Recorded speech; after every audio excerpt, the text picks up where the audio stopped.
¿Tiempo bien? Muy buenas tardes. Muchas gracias por acompañarnos a la presentación de este libro, cuyo título es Carlos Chávez y su mundo, editado por Leonora Saavedra, quien estaba anunciada para presentarlo el día de hoy, pero lamentablemente tuve que cancelar de última hora y no podrá acompañarnos. Sin embargo, mandó unas palabras que yo leeré en su nombre, con una voz un poco masculina, pero bueno, es lo que nos hace llegar ella, donde explica un poco el origen de este proyecto, de este libro, que hoy tenemos la fortuna de lanzar en México. Solo para contarles un par de cosas de contexto, sale este año esta publicación de un libro originalmente editado en Princeton hace 2 años, o 3, según recuerdo, 3 años, o sea, digamos, y es una iniciativa lanzada o planteada por Mario Lavista, quien es miembro del Colegio Nacional, músico, el único músico actualmente colegiado dentro de la institución, y él tiene la iniciativa de llevarlo a México. ¿Por qué? Es un libro que ya nos hablarán aquí dos especialistas, Yael Vitrán desde la parte más académica, musicológica, y David Rodríguez de la Peña desde la parte musical, es director de música. Pero es una obra que ofrece una aproximación a varias facetas de Carlos Chávez, que si bien es una persona muy estudiada de cierta manera, también muy desconocida en otra, porque ha sido un personaje envuelto en ciertas polémicas, con muchas pasiones de por medio, en fin, vamos a ir ahorita desmenuzando todo este asunto, pero este libro justo encuentra a Mario en él, además del rigor de Leonora, que es una investigadora de primera altura en Estados Unidos, ya muchos años dedicado a esta labor, ve que es una obra que va a aportar sobre todo caminos para futuras investigaciones y elementos novedosos de aproximarse al personaje. Entonces, de ahí viene también la voluntad de mandarlo, de publicarlo, y lo hacemos también coincidiendo con el 75 aniversario del Colegio Nacional, que se conmemora este año, y Carlos Chávez fue de los miembros fundadores de la institución en aquel año 43, que fueron 15 miembros quienes fundaron el Colegio Nacional, o quienes fueron convocados a fundar el Colegio Nacional, y él era uno de ellos, ¿no? Gran músico, creador de instituciones, gestor, creador de Limba, ni más ni menos, en fin, un personaje, como dice Leonora Saavedra, y ahora te lo voy a leer, quizás el hombre con más poder, o de los que más poder han tenido en México, incluso en el mundo cultural, ¿no? Incluso más que Diego Rivera o que Octavio Paz. Entonces, bueno, voy a leer las palabras de Leonora, y luego pasamos a los comentaristas de la noche de hoy. Carlos Chávez y su mundo es un libro dedicado a difundir la investigación de primera clase sobre uno de los compositores mexicanos más importantes. Su publicación por el Colegio Nacional es un verdadero acontecimiento. Nuestro conocimiento sobre Chávez debería poderse comparar con el que tenemos de Diego Rivera o Octavio Paz. Por desgracia no es así. La primera edición de este libro fue financiada y publicada por primera vez en Estados Unidos y puesta a disposición del público en el contexto de un festival de música enteramente dedicado a Chávez y su mundo. Cosa que me parece muy interesante nada más apuntar, que siempre dice Leonora, es que en Estados Unidos se tiene mucho mayor conocimiento de la música de Carlos Chávez y se reproduce diariamente muchas de sus obras y sus composiciones, cosa que en México no ocurre. O sea, hay una recepción en el mundo anglosajón y en el mundo de Estados Unidos muy distinta a lo que tenemos aquí en el país. Es por lo tanto un logro y un mérito del colegio el haberse dado la tarea de traducir, revisar y publicar en español una edición de gran calidad y con ilustraciones adicionales. Debo añadir para esta edición en español. Contamos la fortuna, es mi última acotación, de que la traducción le hice a Alejandro Pérez Sáenz, quien es un gran traductor que ha hecho traducciones de primer nivel para el Fondo de Cultura Económica, el Diccionario de Música, en fin, un personaje realmente también de formación músico. Entonces tiene un gran cuidado la traducción a nivel técnico, estilístico, y también fue quien hizo todos los ejemplos musicales, con lo cual hay un cuidado de primera mano de una persona envuelta e involucrada en el mundo de la música. Todos estamos convencidos de conocer a Chávez, a su música, porque hemos escuchado la Sinfonía India, su actividad porque sabemos que fundó la Sinfónica de México, su poder porque dirigió el Limba y estuvo cerca de presidente y secretarios, su carácter porque se distanció de Silvestre Revueltas, dando pie a la leyenda negra de uno y el mito agigantado del otro. El verdadero personaje histórico, el verdadero artista, son infinitamente más grandes que eso, y sin embargo, desconocidos. Carlos Chávez fue el artista mexicano más poderoso del siglo XX. Nadie como él dio forma a la cultura en México y cimentó sus instituciones culturales, incluyendo, pero sin limitarse a, sus instituciones musicales. La decisión más trascendente de Chávez fue quizás la de crear el Instituto Nacional de Bellas Artes, que después de más de 70 años sigue aportando la base ideológica a los más modernos Conaculta y Secretaría de Cultura. El instituto fue fundado por Miguel Alemán, sí, pero la decisión, el modelo y los objetivos fueron de Chávez. A pesar de haber luchado durante décadas por sostener la Orquesta Sinfónica de México con capital mixto, del cual las contribuciones privadas, grandes y pequeñas, sean la base, en 47 Chávez obligó al Estado mexicano a asumir la responsabilidad de ayudar a crear y mantener la cultura nacional. Esta obligación, que ahora damos por sentado, es en gran medida responsable de la forma que ha tomado desde entonces la cultura en México. Más importante aún, Chávez fue muy explícito cuando en los documentos fundadores del INBA escribió lo siguiente, que es creo que muy importante. El Estado tiene la obligación de fomentar la experimentación. Si no se puede experimentar desde el arte, entonces que no se haga nada. La búsqueda de la innovación, la originalidad artísticas, el apoyo y el respeto al artista. Esos son los valores que Chávez colocó a la cabeza de la cultura nacional. Como director de la Orquesta Sinfónica de México, la orquesta de mayor prestigio en el país, Chávez implementó una programación innovadora de música del siglo XX que polarizó al público y la crítica. Si bien la política y la música se entremezclaban, a lo largo de más de 2 décadas la música ocupó el centro de la opinión pública y la vida social mexicana de manera sin precedente. ¿Cómo debía ser la música mexicana moderna? ¿Y cómo habría de representar a México? Chávez ofreció respuestas incuestionables. La música mexicana debe ser actual y encontrar un lugar legítimo dentro de la música occidental. Y debía representar a México como quien fuese o incluso no representarlo en absoluto. En su propia música, Chávez se entregó a la tarea de imaginar, inventar, proponer a su público y colegas músicos representaciones musicales específicas de lo precortesiano y lo indígena contemporáneo, que en el siglo XX normalmente se consideraban erróneamente como una y la misma. En obras como Los Cuatro Soles, Xochipilli y Sinfonía India, Chávez construyó musicalmente un indígena simple pero no ingenuo, inocente pero no crédulo, puro, sobrio, lacónico, reservado y poderoso. En obras como la Sinfonía de Antígona y la hija de Cólquide, recurrió a medios musicales similares para construir una antigüedad distinta, la griega. En los años 20 y 30 su estilo le permitió ser nacional y a la vez modernista, objetivo y antirromántico. Podía escribir música primitivista, también como música mecánica. La mayor parte de su larga obra, sin embargo, y esto parece ser desconocido, es abstracta, sin referencias a contenidos extramusicales. Por otra parte, desde sus obras tempranas hasta sus obras tardías, encontramos en las preferencias estilísticas de Chávez una notable consistencia que emerge de lo que Yolanda Moreno Rivas llamó los voluntarismos éticos del compositor. Las ideas debatidas en el espacio público creado desde el escenario de la Orquesta Sinfónica de México, espacio que se extendía por los corredores del Palacio de Bellas Artes y a través de las publicaciones periódicas hasta los hogares de los mexicanos, no se limitaban a cuestiones estilísticas o artísticas. Más bien se extendían al conocimiento social de lo mexicano y a la concepción que los mexicanos tenían de sí mismos. Pero Chávez creó espacios públicos no solo para la música. En el 34, al interior del Departamento de Bellas Artes, y en el 47, en el INBA, esas cuestiones encandecían en todas las artes y las actividades intelectuales de México. Como artista y como funcionario, Chávez llamó a su lado prácticamente a todo aquel que representaba algo en la cultura nacional. Poetas, pintores, literatos, coreógrafos, fotógrafos y compositores.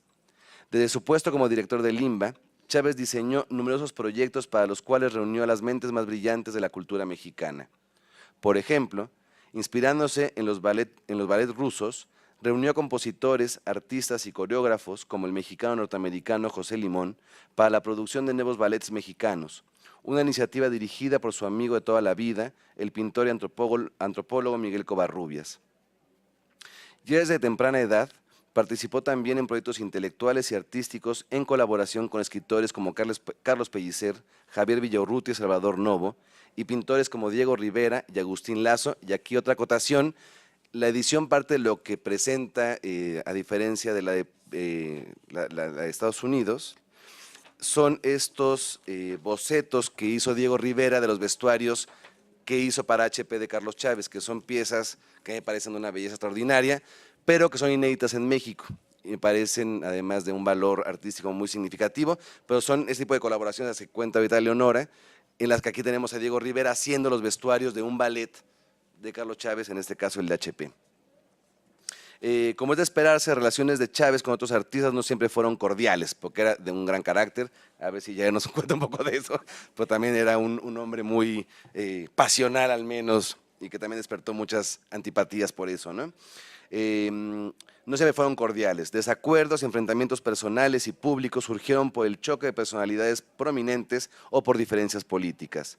La energía y la férrea voluntad de Chávez fueron legendarias. Chávez frecuentemente buscó refugio en Nueva York de la turbulencia de su vida mexicana.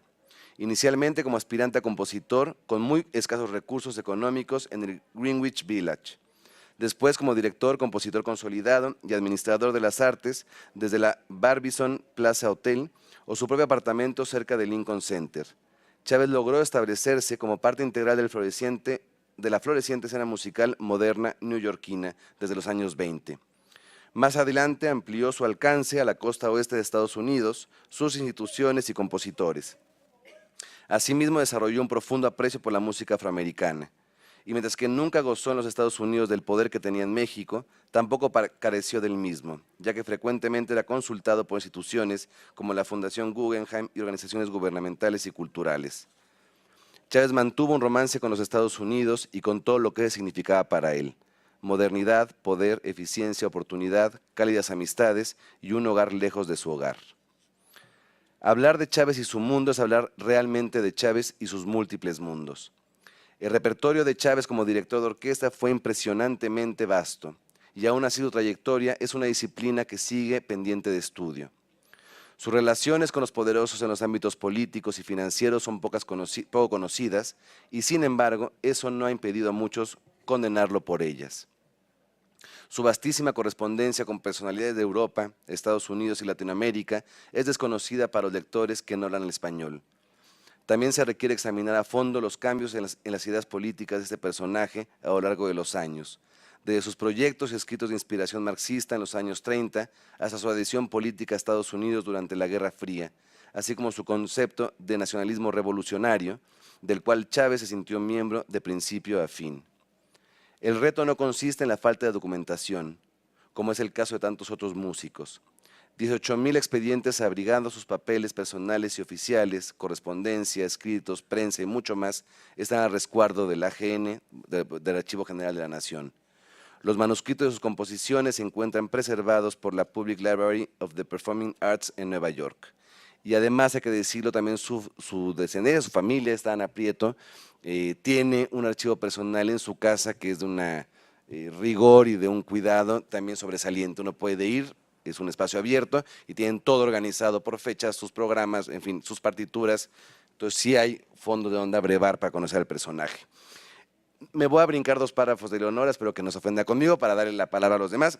Aquí habla un poco ya y describe los contenidos de cada uno de los capítulos, para no repetirnos, quizás ustedes van a abordar eso.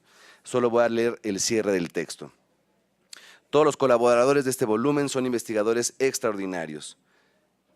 Como no los leí, son investigadores tanto estadounidenses como mexicanos en su mayoría. También está Julián Orbón de Cuba, es decir, son los grandes especialistas en música, o muchos de ellos, de esos 2 lados de la frontera, digamos, ¿no?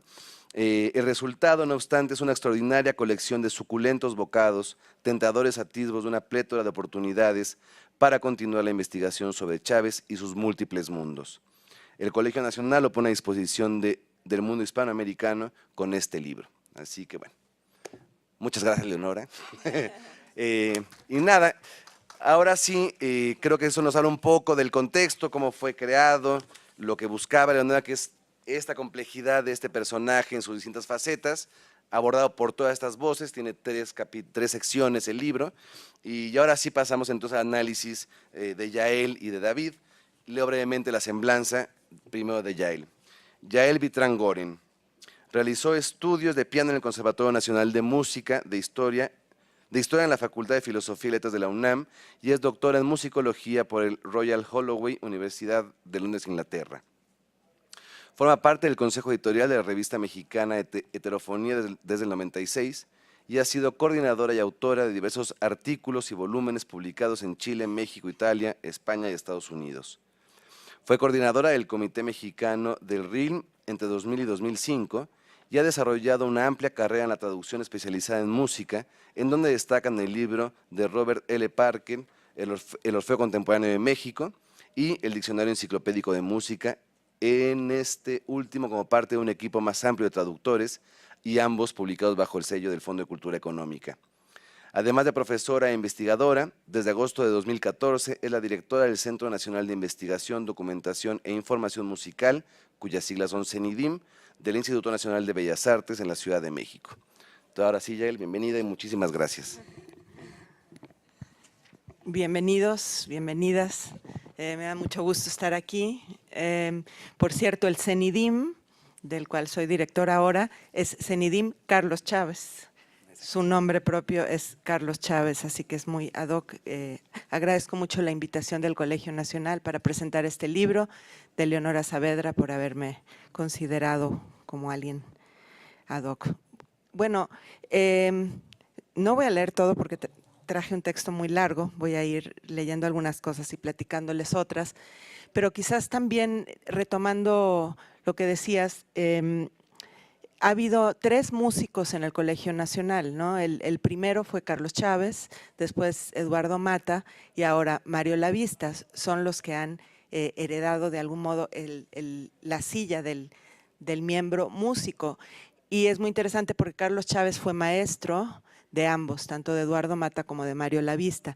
Entonces, Carlos Chávez realmente ha tenido pues un influjo grandísimo en el área musical del Colegio Nacional, así que me parece sumamente apropiado y festejo el hecho de que el colegio haya tomado ahora este libro en sus manos y lo haya publicado, puesto que anteriormente había publicado textos del mismo Chávez, ha publicado por lo menos 3 volúmenes que yo conozco, a lo mejor son más, de las obras de Carlos Chávez, de sus artículos, porque entre otras cosas escribía muchos artículos periodísticos en su vida. Así que ahora este volumen pues le redondea este afán del colegio por darle la importancia en estos 75 años, como bien decía Alejandro. Y bueno, lo que les quería decir también es, lástima que no está Leonora para que debatiéramos el punto, porque yo disiento en el hecho de que de Carlos Chávez se ha escrito muchísimo. Normalmente los musicólogos cuando hacemos nuestras ponencias decimos, voy a hablarles de un tema del que se ha escrito muy poco, es imperdonable el descuido, el olvido en el que ha estado este tema. No podemos decir lo mismo de Chávez, lo cual no implica que falte mucho por analizar. Pero lo que voy a hacer a continuación es un breve recuento de la bibliografía que se ha impreso en México y en Estados Unidos, que son los lugares donde se ha escrito sobre Chávez, para llegar a esta volumen, a este sumum, que creo que es un ladrillo pues ya de mucho peso, ¿no? Así literalmente por lo ancho. Hay edición en pasta dura y edición en pasta blanda para los que la deseen, ¿no? En el puesto del Colegio Nacional para que lo adquieran. Bueno, Chávez ha tenido la fortuna de contar con estudiosos que han seguido su obra, estudiosos de un gran peso. Los 2 primeros fueron Gloria Carmona y Robert Parker, que comenzaron a escribir sobre él prácticamente desde su muerte en 1978, empezaron a publicar. Y hoy en día la adalid del tema chavista es Leonora Saavedra, quien ahora publica este volumen que estamos presentando. Los 2 primeros volúmenes que se publicaron sobre Chávez poco después de su muerte, uno de ellos son debidos a Gloria Carmona. Uno de ellos es el Epistolario Selecto de Carlos Chávez, con selección, introducción, notas y bibliografía de Gloria Carmona en el Fondo de Cultura Económica en el año 1989. Este volumen tiene más de 1100 páginas y son todas las cartas que Chávez escribió o recibió entre 1919 hasta su muerte en 1978. La primera es de cuando Chávez tenía 18 años de edad, que le escribe a su tocayo Carlos Pellicer, y la última es justamente la que Chávez le manda a Eduardo Mata, su amigo, su joven amigo y discípulo en ese momento. Entre las cartas hay cartas de o a Fernando Gamboa, Aaron Copland, Henry Cowell, Amalia Castillo Ledón, Lincoln Kirstein, Chester Kallman, Leopold Stokowski, Roy Harris, Edgar Varese, Amadeo Roldán, Colin McPhee, Miguel García Mora, Diego Rivera, Frida Kahlo, etcétera. Es un volumen fascinante donde podemos ver las cartas de Chávez. Una década después de la muerte de Chávez, Carmona publicó este libro y después publicó también Carlos Chávez, Iconografía. Este libro es muy bonito, está bellamente también publicado por el INBA y Conaculta en 1994 y reúne las fotos del personaje a lo largo de toda su vida, así como fotos de las pinturas que se hicieron de Chávez durante su vida. Cabe mencionar que en el libro que hoy presentamos hay un artículo fascinante de Ana Indich López que se llama Retratos de Carlos Chávez, testimonios de colaboración, donde la autora hace un análisis iconográfico de las pinturas que se hicieron durante la vida de Carlos Chávez y cómo representan al personaje en distintos momentos.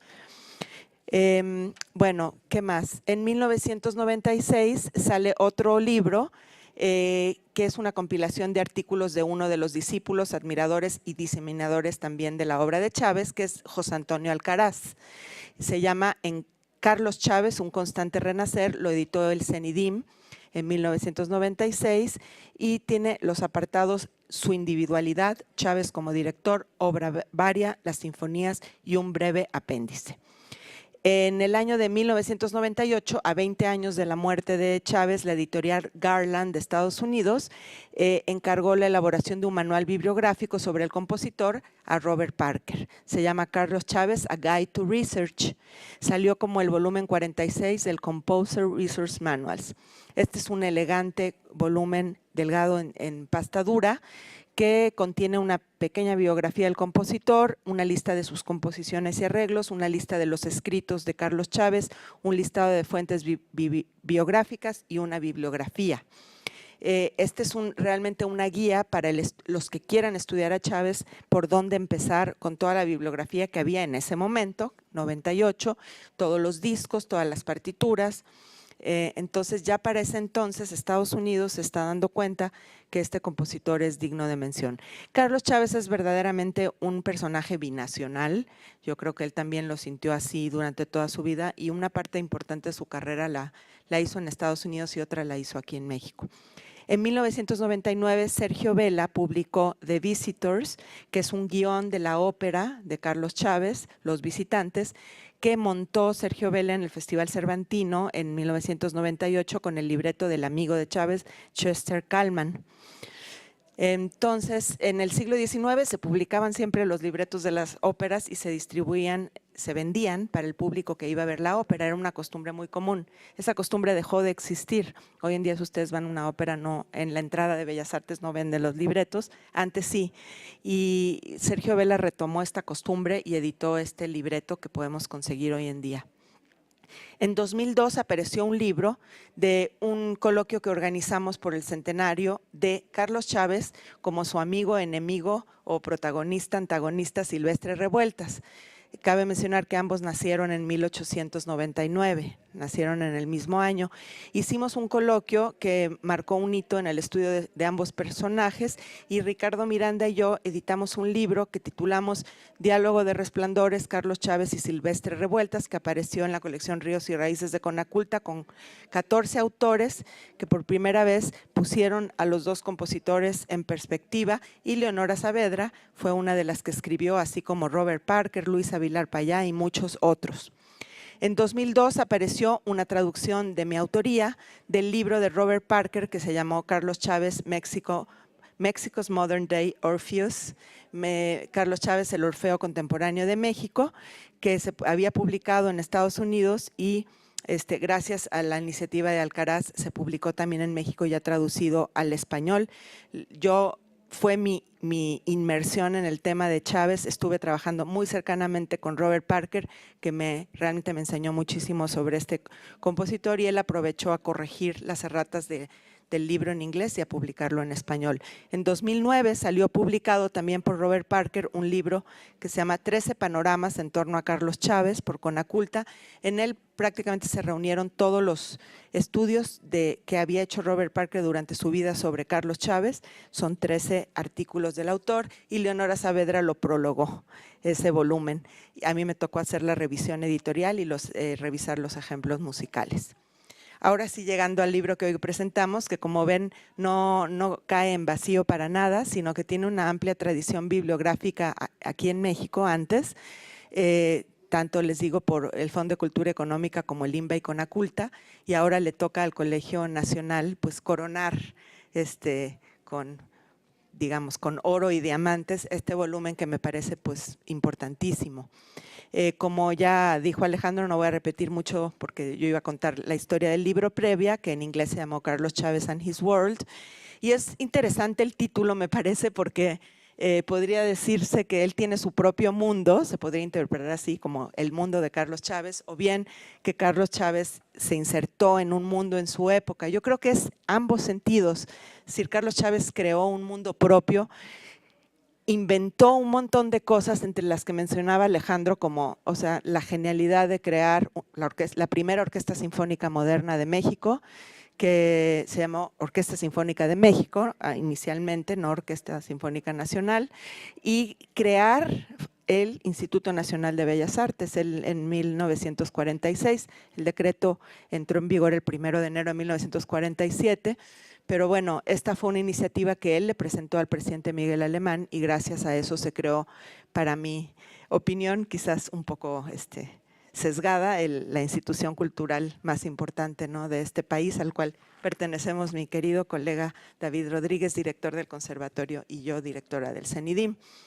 En este volumen, en español, tenemos, bueno, igual que el de inglés, tenemos 17 colaboradores que exploran la vida y obra del personaje desde las más disímbolas perspectivas, algunos con capítulos monográficos puntuales y otros con visiones panorámicas más amplias. Son 3 secciones, como decía Alejandro. La primera es el mundo musical de Carlos Chávez, la segunda se llama Perspectivas analíticas y biográficas, y la tercera, el amplio mundo de Carlos Chávez. No puedo detenerme en los 17 artículos que leí con mucho interés y de los cuales tendría que hablar. Voy a mencionar solamente algunas palabras sobre 4 de ellos que seleccioné porque me parecen particularmente relevantes. El primero es de Christina Taylor Gibson y trata sobre la participación de Chávez en la escena neoyorquina en la época del modernismo. El capítulo de Taylor Gibson demuestra la continua e importante participación de Chávez en la revista Modern Music, órgano de la League of Composers y principal vocero de la música modernista en Nueva York desde 1923. Frente a la crítica superficial, la revista decidió ofrecer una voz al análisis a fondo de la música de reciente creación. Chávez publicó 4 artículos en esta revista: Technique and Inner Form, Revolt in Mexico, The Function of the Concert y Music for Radio. Chávez abordó asuntos como la pedagogía de la composición, en los cuales postulaba que la técnica debe estar al servicio de la expresión individual, que no hay un concepto único de belleza en música, y cuestiones más prácticas como la adquisición de espacios y medios necesarios para interpretar la nueva música y la importancia de la promoción de la creación musical.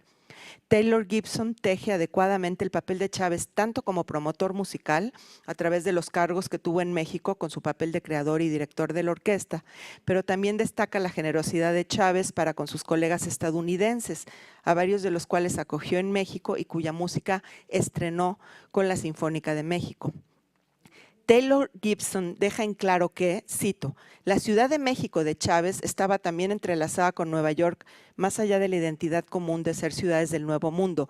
Las dos fueron centros modernistas que se vieron fortalecidos por la atención mundial desviada de una Europa desgastada por la guerra. Es importante decir que para Taylor Gibson, México y Nueva York estaban a la par en este momento en la explosión del arte más moderno, ¿no?, lo que se llamó el movimiento modernista. El otro capítulo de esa primera sección que quiero resaltar es el de Roberto Kolb Neuhaus, que vuelve sobre un asunto que ha sido nodal en la reconstrucción de la música de concierto de la primera mitad del siglo XX, que comentamos con Alejandro hace un rato, la relación entre Carlos Chávez y Silvestre Revueltas. Me parece muy significativo el subtítulo que Roberto le pone, que es Reconstrucción de un diálogo ignorado. Kolb dice que hubo una gran cercanía entre ambos personajes a lo largo de décadas. Hubo más cercanía que distanciamiento, que en realidad el distanciamiento surgió en los últimos años. Pueden verse también los varios proyectos en los que colaboraron profesionalmente e incluso, dice Roberto, los sorprendentes paralelismos en las composiciones de ambos. Esta avenida, que nunca había sido transitada anteriormente por investigadores, resulta sumamente fructífera en esta ocasión, en la que a través del análisis de ciertos fragmentos, Kolb señala mutuas influencias musicales en obras como Cantos de México o Soli I de Chávez y Esquinas o Tres pequeñas piezas serias de Revueltas. Vale la pena rescatar una sorprendente afirmación en la cual el autor identifica un denominador común en los compositores. Cito: en el reconocimiento de los patrones de colonialismo cultural y dependencia, Chávez y Revueltas fueron capaces de romper con la relativa esterilidad y esclavizante imitación artística a los que se sujetaron voluntariamente los compositores mexicanos eurocentristas. Es importante decir esto porque en dos caminos muy distintos que tomaron Chávez y Revueltas tienen mucho en común, en el sentido de que estaban creando una música verdaderamente mexicana desde el modernismo imperante en la época, en los 20s y 30s. En la segunda sección es notable el texto de la editora del libro, Leonora Saavedra, llamado Chávez y el mito del renacimiento azteca. Es un contundente capítulo de más de 40 cuartillas en el cual Saavedra demuestra su amplia familiaridad con las fuentes de estudio alrededor de la figura de Chávez y su propia reflexión que ya hace décadas ha hecho del tema y que se manifiesta a través de su solvencia académica multidisciplinaria. Un planteamiento básico es cómo Chávez incorporó a la música modernista una música indígena con ninguna pretensión de autenticidad. El suyo era un arte refinado donde las sonoridades precortesianas se ubican en el campo de lo simbólico, basadas, eso sí, en el conocimiento de los instrumentos indígenas y las sonoridades actuales mestizas. La Revolución Mexicana buscó la conformación, cito, de una nación mestiza, culturalmente homogénea, a partir de una nación desigual. Había que indigenizar al mestizo y mestizar al indígena, dice Leonora. La autora plantea que el arte, a través de figuras como Chávez y Diego Rivera, cito, crearon un imaginario del indígena destinado a vincular el presente y el pasado a la transformación identitaria indígena de indígenas y mestizos por igual. A través de detallados estudios del instrumental indígena sobreviviente, de un centro de investigación musical fundado en el conservatorio durante su dirección y del profundo conocimiento de las investigaciones sobre las sonoridades indígenas en distintas culturas que había en su época, Chávez se abocó a construir esa sonoridad a través de sus obras. Saavedra nos muestra a través de ejemplos musicales del Fuego Nuevo y Los Cuatro Soles cómo el compositor en un estilo modernista tejió sonoridades indígenas. Voy a saltar, pero lo importante es que, bueno, no fueron bien aceptadas las obras de Chávez en su momento, porque realmente se consideraba que su sonido era ajeno. En Estados Unidos no reconocían eso como mexicano, en México no reconocían la sonoridad modernista como mexicana tampoco, entonces fue algo ajeno lo que creó Chávez para su momento, y todavía tenemos que trabajar en entender las sonoridades que Chávez creó a través de esta música indígena imaginaria, como él le puso incluso a esta música. En ningún momento pretendía ser una cosa auténtica. En la tercera y última sección del libro se encuentra el artículo de Susana González Actorias, que explora las amistades poéticas y literarias de Chávez y cómo éstas incidieron en sus composiciones musicales. Desde el ángulo privilegiado de la autora, que es especialista tanto en música como en estudios literarios, vemos la relación de Chávez con el grupo de los contemporáneos y particularmente la apropiación musical que hizo el compositor de los poemas de Carlos Pellicer y Javier Villaurrutia. La cercana amistad de Chávez con los miembros del grupo se vio reflejada en la reseña que hizo de ellos en la conferencia que dio en el Colegio Nacional, que se llamó Mis Amigos Poetas. El rico, aunque breve análisis que hace la autora de la utilización de las letras de poemas en las músicas de Chávez nos hace vislumbrar un campo que sin duda será muy fructífero de explorar más a fondo. Chávez usa textos desde la Edad Media hasta el siglo XX. Es muy ecléctico en su elección de textos para sus canciones.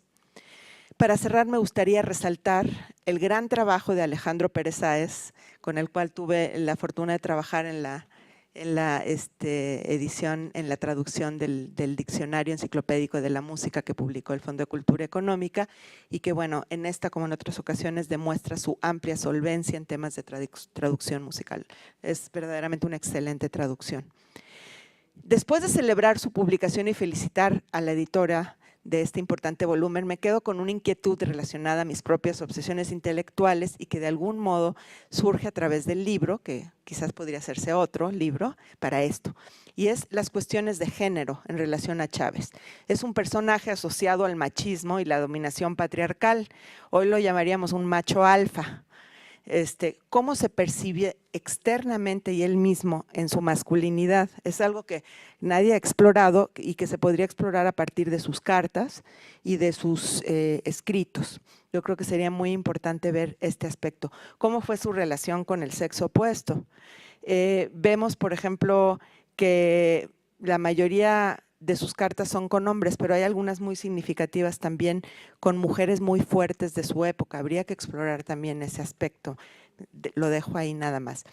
Dejo estas preguntas en la mesa, invito al público asistente a sumergirse en este mundo o mundos de Carlos Chávez, que es sin duda también el mundo de la cultura mexicana del siglo XX. Muchas gracias.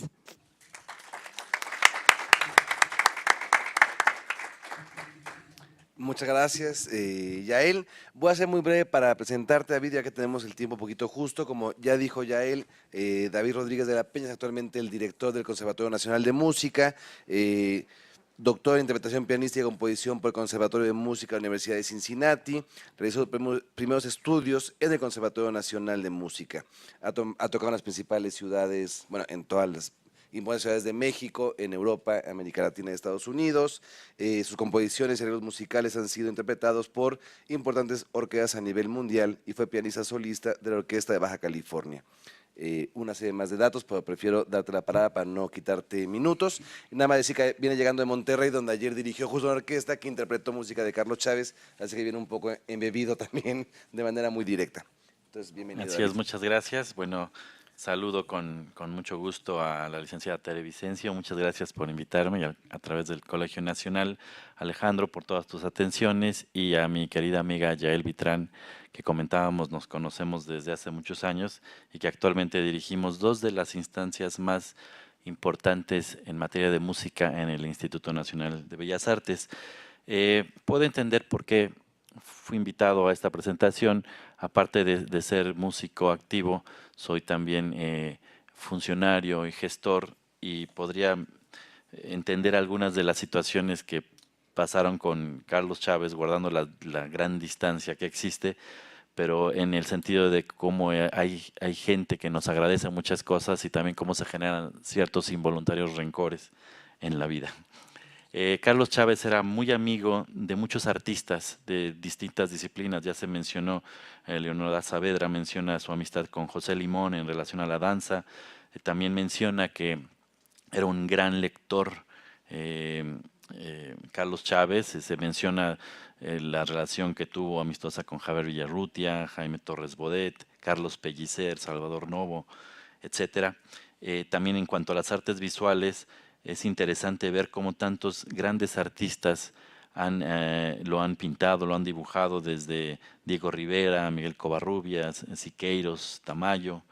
Y en la parte de la fotografía y del cine, bueno, él comenzó haciendo un proyecto con Paul Strand, lo menciona James Krippner, sobre los pescadores de Veracruz, y quería hacer una especie de cine social, tratando de defender la creación de los sindicatos, y tenía toda la intención de hacer la música de esa película, pero nunca se estableció oficialmente, y resulta que cambian de administración y pierden el control de la obra, y la música entonces se la encargan a Silvestre Revueltas, y ahí viene un primer rompimiento que quizá pues fue de todos los altibajos en la relación de estos dos colegas. En cuanto a la música, pues ya en el camino veremos toda la relación que tuvo con grandes artistas, uno de ellos con Aaron Copland. Aaron Copland escribe un libro que se llama Nuestra Nueva Música y menciona, tuvimos que enfrentarnos a una Segunda Guerra Mundial para saber que existía música en el sur del continente. Dice, y si no la conocemos no es porque no exista, sino por la falta de infraestructura de difusión de dichos países. Y hablaba de Ginastera, de Villalobos, pero decía de los más talentosos es Carlos Chávez. Voy a intentar hacer una pequeña cronología que tomé del libro. En el libro pues vienen diferentes capítulos. Yo traté de reconstruirla de manera ordenada cronológicamente para ir siguiendo cuáles fueron los distintos puestos que ocupó Carlos Chávez. Desde los años 20, bueno, ya él era un músico, como se mencionó también, activo tanto en México como en Nueva York, contribuyó mucho a la escena de Estados Unidos. Después, en 1928, asume la dirección del conservatorio, lo cual deja en 1934 para ocupar la jefatura del Departamento de Bellas Artes. Después, en el 43, es miembro fundador del Colegio Nacional, en el cual publica este libro, es el músico del Colegio Nacional, y en el 46 funda el Instituto Nacional de Bellas Artes.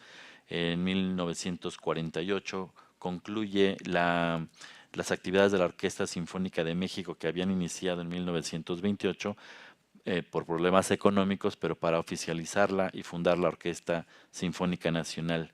En 1949 termina la gestión de la construcción de la sede permanente del Conservatorio Nacional de Música y por otro lado, bueno, ya en 1973 ocupa la dirección de la Orquesta Sinfónica Nacional, que en sus inicios pues había contribuido para su fundación. Como pedagogo tuvo dos momentos, dos generaciones importantes. La primera, la generación de los nacionalistas, que en los años 30 del grupo llamado de los Cuatro, José Pablo Moncayo, Blas Galindo, Daniel Ayala, Salvador Contreras, y la vida iba cambiando. Entonces en los años 60 tuvo otra generación de compositores de vanguardia también, entre los que se encontraban por supuesto Mario Lavista, que es todavía maestro, docente del conservatorio y que hace la presentación de este libro, Eduardo Mata, Héctor Quintanar, Humberto Hernández Medrano. Quisiera, me están diciendo aquí que está por concluir el tiempo, concluir con dos citas, una de Yolanda Moreno Rivas. Dice, el carácter de líder le llevó a conducir el destino de gran parte de la música mexicana del siglo XX. Pocas veces ha sido dado a un músico la posibilidad de influir de manera tan contundente y prolongada en el desarrollo del arte de su país. Y Mario Lavista, en la presentación del libro, menciona, Carlos Chávez cuya biografía se confunde con la crónica del arte moderno de nuestro país. Me parece que vale mucho la pena leer este libro, es un libro muy digerible para músicos y para no músicos, y además es un libro que se lee muy rápido. Muchas gracias a todos.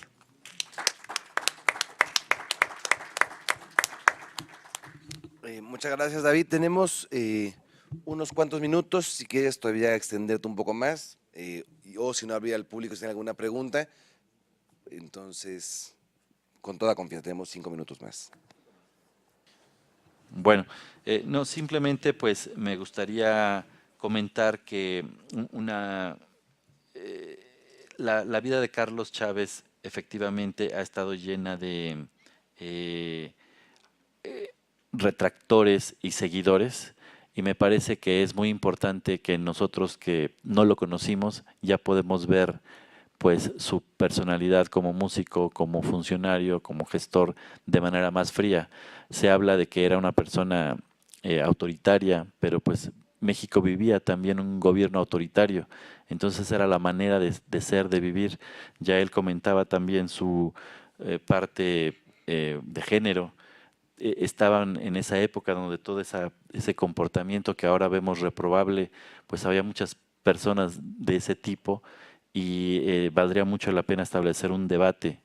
Sin embargo, nadie puede dudar que la figura de Carlos Chávez dio una línea en la política cultural de nuestro país. Gracias.